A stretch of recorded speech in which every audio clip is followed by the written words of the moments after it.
Hello and welcome to another Hydra webinar. Today we're going to talk about adjusting your AC idle. Summer's here, especially in Southern California. It's been really hot and a lot of questions about the idle and how to get the car to idle right.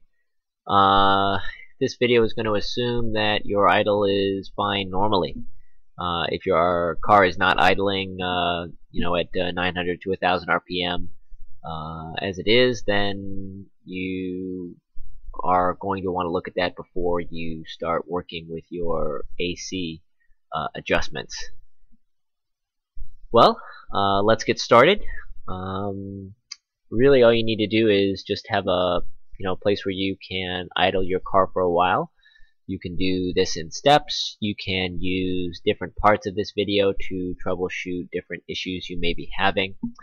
And the easiest thing to do is just go one by one down the list here and then add in more items as you move along. Important bar down at the bottom of the screen here. These are different maps, different things that can be engaged, traction control, flat shift maps, all kinds of stuff. This one right here, which is going to be grayed out in my case all the time as this is not connected to my vehicle right now, is the AC. So when you push your AC button, your AC will turn black, and that shows your AC is on. So if your AC is off and the light's off, that's what it should be. Let's go and start with your tuning maps here. Go down to idle speed control, and this is the AC clutch idle speed target trim. So what this is going to show is from -4 degrees, I guess if you're using your defroster in the wintertime, all the way up to 194. These are all set for 200. So this is going to say, well, we want 200 more RPMs for our idle than our normal idle. Also a thing to look at in terms of creating stability for the idle is the ISC air ignition trim. This is an ignition trim for version 76 on the software. If you're using version 68, then this will need to be inversed. So instead of being 14 and going to -16, I believe, -16, it's going to go from -14 to 16 on the R68 or the firmware 68. This is firmware 76 I'm running in my car, so I have it going down by 2 until I get to 0 RPM, and that's 0, and then I have it taking away timing by 2 up to 16.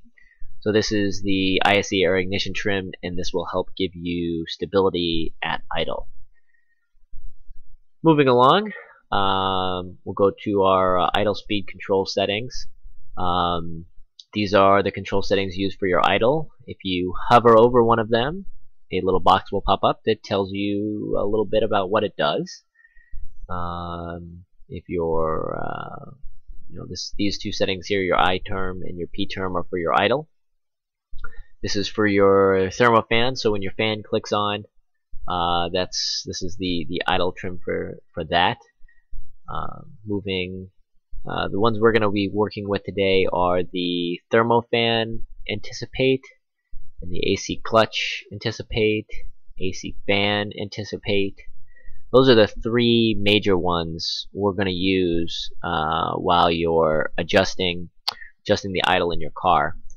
The first thing you want to do, of course, is have your AC kick on and off, or excuse me, have your thermofan kick on and off, and have it have a steady idle. That's under your settings here, settings, output control settings. This is what temperature the thermofan kicks on at. This is your AC temperature fan.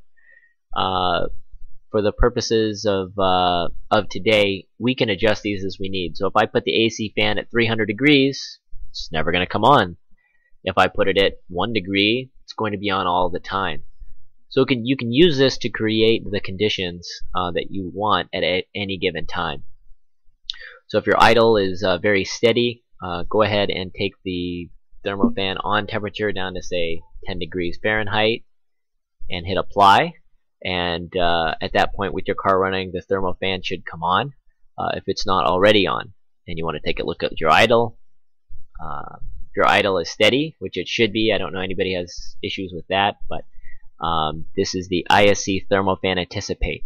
If for some reason that you have your idle speed go up and then come down again, you can reduce this. Obviously, if it comes on and your idle speed drops and then comes up again, then you can increase this amount till your fan kicks on and your idle stays pretty much the same. And you can do that, of course, by turning on your idle fan. It'll do it automatically, or you can, go back to the settings, output control settings, and you can change this. I'll go ahead and put it back.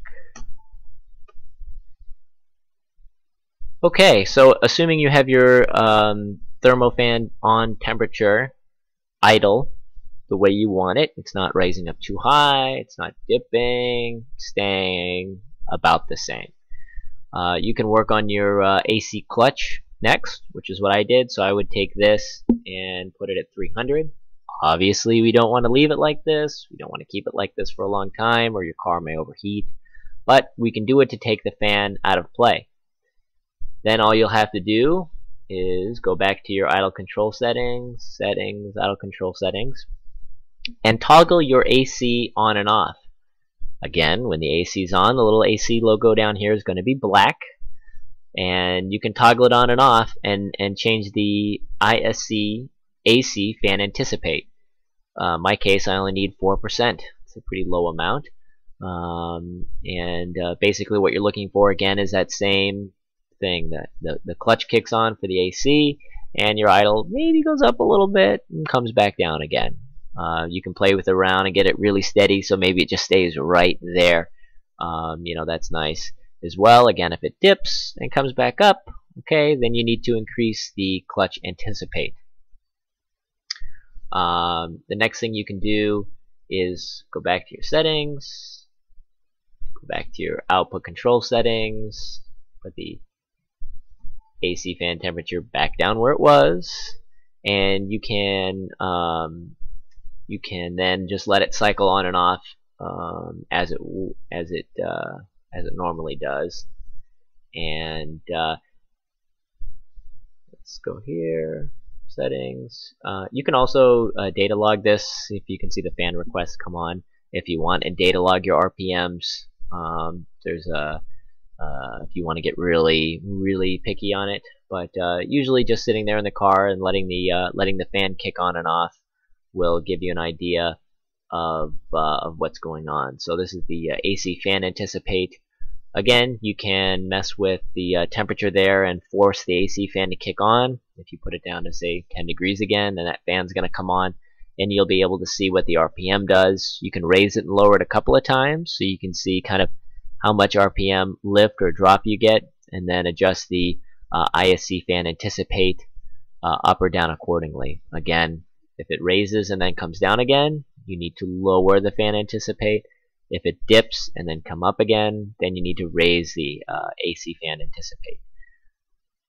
There are a couple of people who are having an issue where there's too much anticipate and the RPMs are going so high they're going above 15 or 1800, which is where they have their